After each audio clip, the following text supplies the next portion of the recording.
What's up, everyone? This is Demontre Black. Today we're gonna react to a death battle: Among Us versus Fall Guys. Let's watch. Is sponsored by Marvel Snap.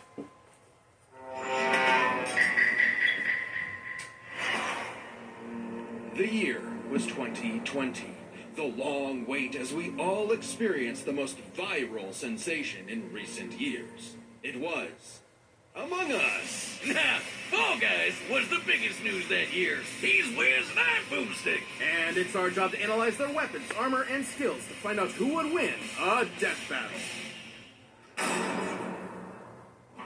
In the lonely dark of space, aboard a malfunctioning vessel, a peculiar crew of bean-shaped astronauts must work together to save their souls from a quiet demise. Tons of stuff could go wrong at any moment, and it's up to these colorful clowns to fix it. Impressive, since their spacesuits don't seem to have any arms. Oh, that's not actually a suit. That's just how they are. Wait, what? Ew, why? More on that later. The tasks they undertake to save their ship require varying degrees of difficulty and skill. It may not take much to reconnect some wires in the cafeteria, but it certainly does to clear asteroids when your ship is moving faster than light. If that's not a suit, then why do they have a cafeteria when they don't have a mouth? At any point, these creatures must draw from medical training, electrical skills, and mechanical know-how.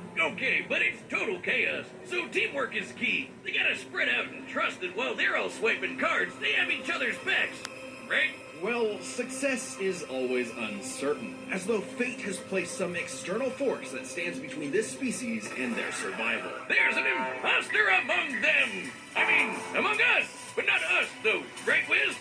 Right? For the 9th time, I'm not an imposter. That's just what an imposter would say! They're shape-shifting aliens! They could be anyone! Or any mad scientist in a lab coat!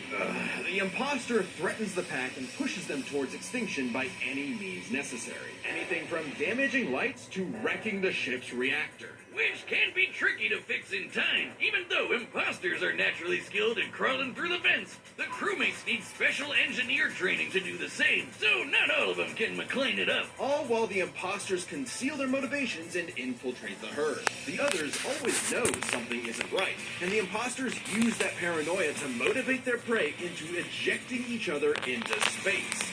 Just for being kinda sus. Yeah, Wiz is the imposter. He does seem to know an awful lot about these aliens. And just to put it out there, it isn't me. That's a good point. Have you ever heard him say sus? No, what do you mean? Knowing a lot is literally my job. Oh, ear canals! Ah, jeez, fix your mic, dummy. I agree with the metal bowling ball. Well, I knew the sussy baka from the start. And again, just to be very clear, it isn't me. Same here. Oh, come on. Anyone can be the imposter, Boomstick. It's completely random. Random starts with R, and so does... Oh, I know who it is! It's always the red one! Wait, what? What? It isn't me! It isn't me! Oh, right. There's usually two imposters. Dear God! The imposters aren't just tricksters. They're also hunters.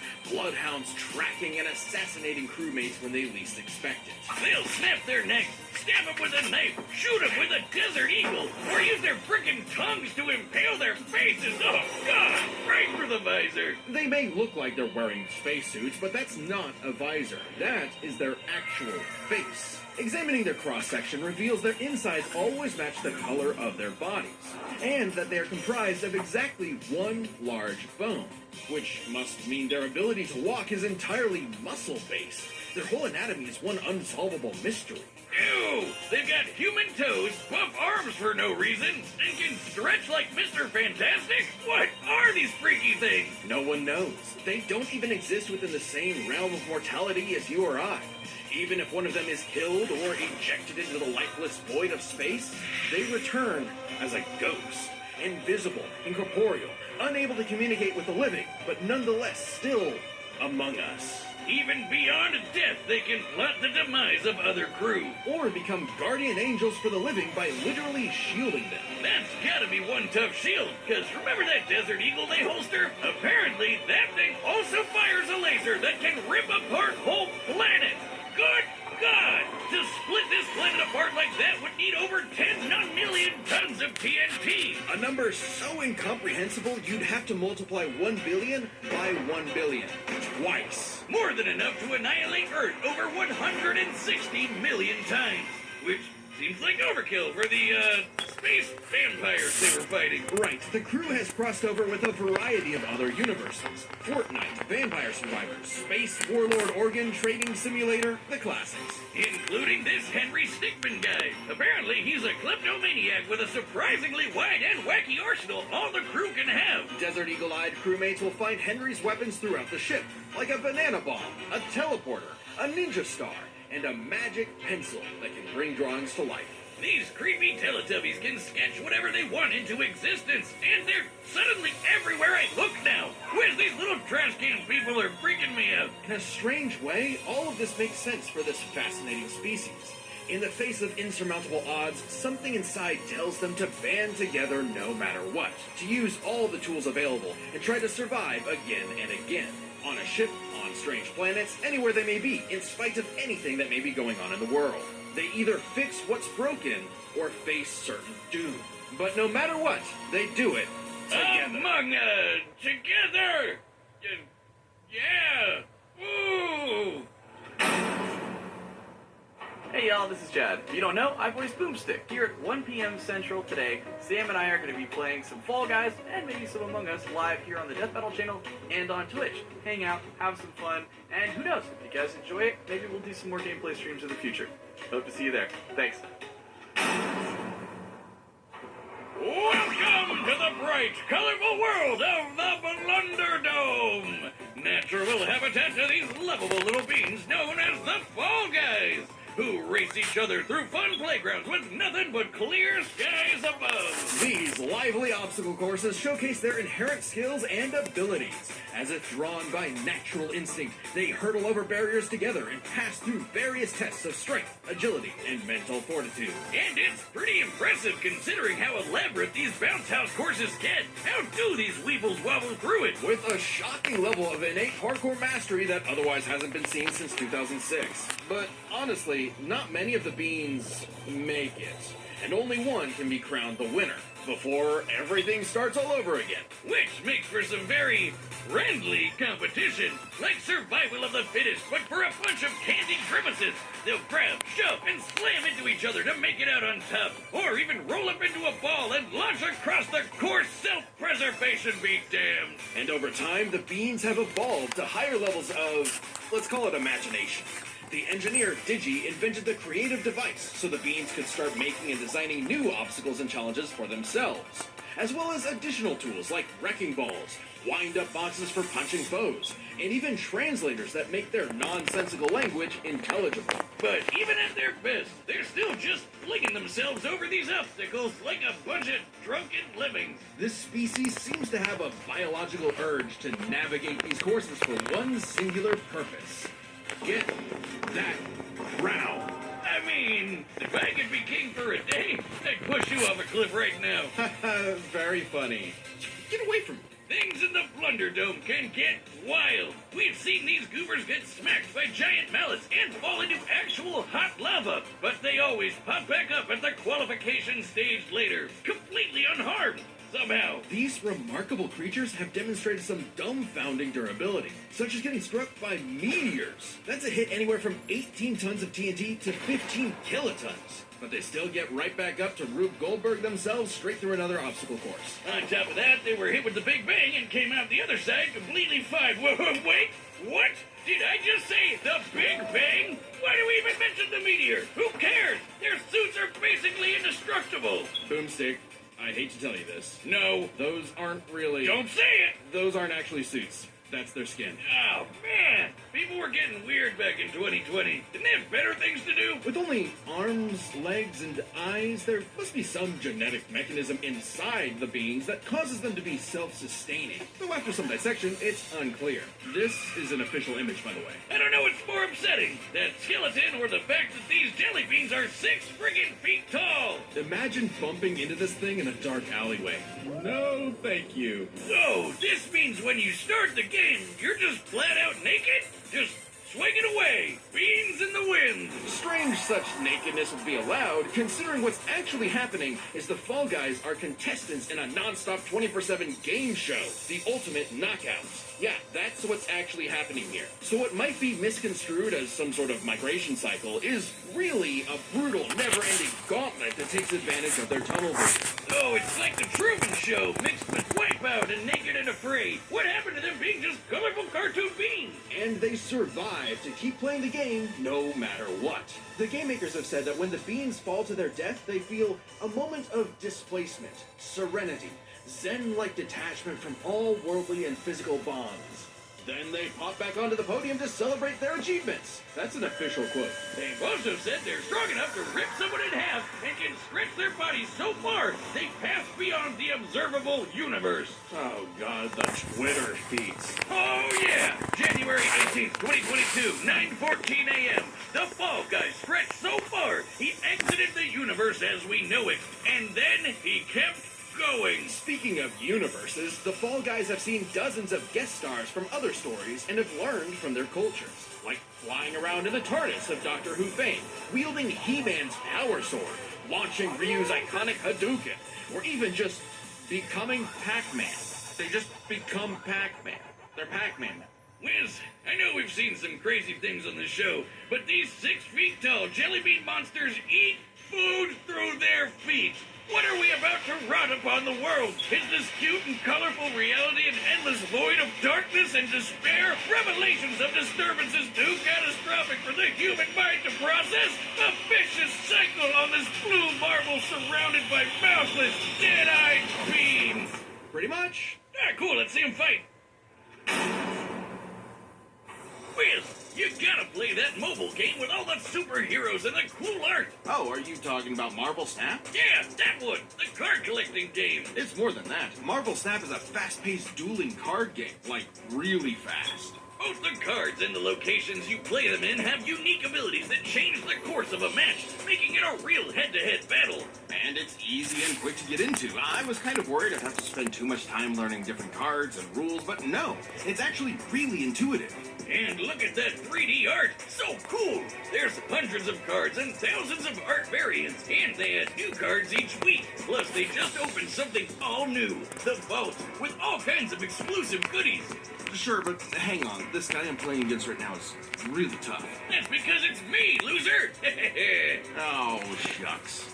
Download the Marvel Snap app now. Available on the App Store, Google Play, and Steam. Or visit marvelsnap.com to learn more.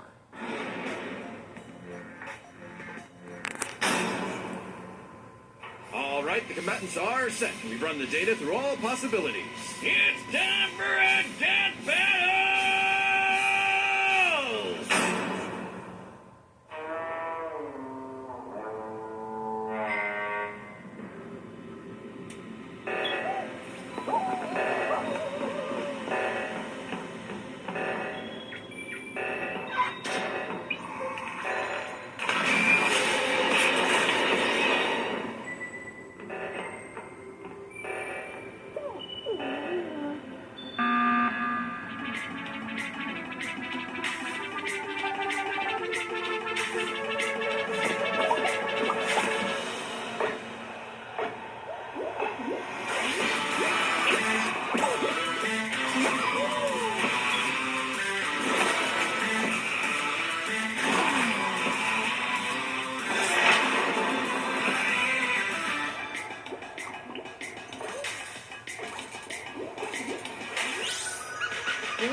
my new favorite show. Move over, chimp crazy. We broke this down into 3 categories: offense, defense, and the bizarre.